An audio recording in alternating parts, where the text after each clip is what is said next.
Romelu Lukaku tak lama lagi akan berseragam Chelsea. Ketika transfer itu tuntas, maka Lukaku resmi jadi pemain termahal sejagat.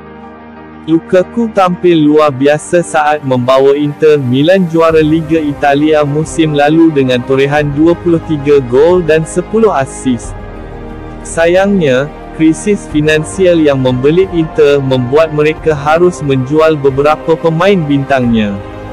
Setelah Achraf Hakimi, giliran Lukaku yang akan dilepas Inter Milan musim panas ini. Awalnya Inter tak mau melepas Lukaku, tapi tawaran 115 juta euro atau sekitar 98 juta pound dari Chelsea terlalu sulit ditolak.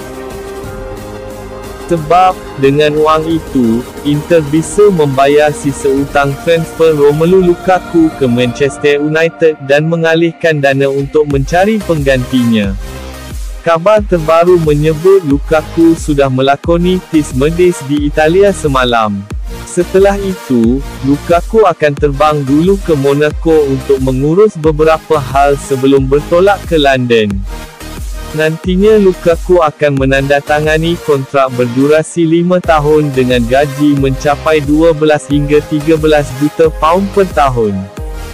Jika resmi jadi pemain Chelsea lagi, maka Lukaku akan menyandang pesepak bola termahal sepanjang masa. Sebab selama kariernya, Lukaku dihargai total 291 juta pound atau sekitar 5,7 triliun. Pindahannya dari Inter ke Chelsea adalah yang termahal sepanjang kariernya. Sebelum ini, Inter membeli Lukaku dari MU pada 2019 dengan banderol 73 juta pound.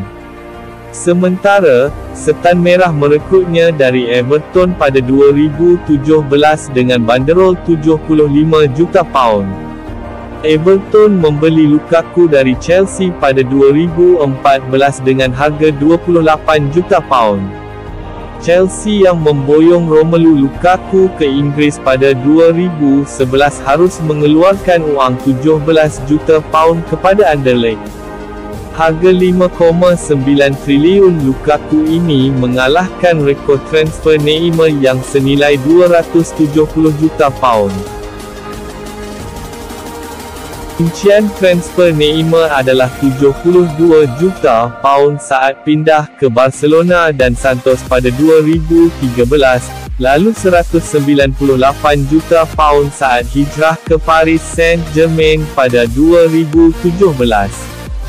Di urutan ketiga ada Cristiano Ronaldo dengan 192 juta pound, lalu Alvaro Morata dengan 167 juta pound, dan Kylian Mbappé dengan 163 juta pound.